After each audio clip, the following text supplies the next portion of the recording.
మనుష్యజాతి లభించాలంటే పాపము పుణ్యము సమానంగా ఉండాలి. సమానం కంటే పుణ్యం ఎక్కువైనప్పుడు మంచి మానవ జన్మలు కూడా మంచి మానవ జన్మ లభిస్తుంది.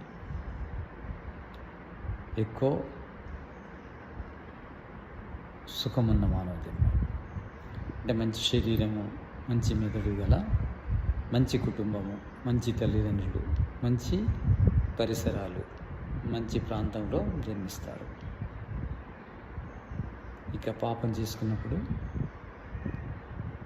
అంటే 50% కంటే పాపము ఎక్కువ అయితే రకరకాల జంతు జన్మలు లభిస్తాయి, వృక్ష జన్మలు లభిస్తాయి, క్రిమికీటకాలుగా పుడతారు. ఇవన్నీ ఈశ్వరుడే ప్రసాదిస్తాడు. మనం కర్మలు చేస్తాం. కర్మలు చేయడం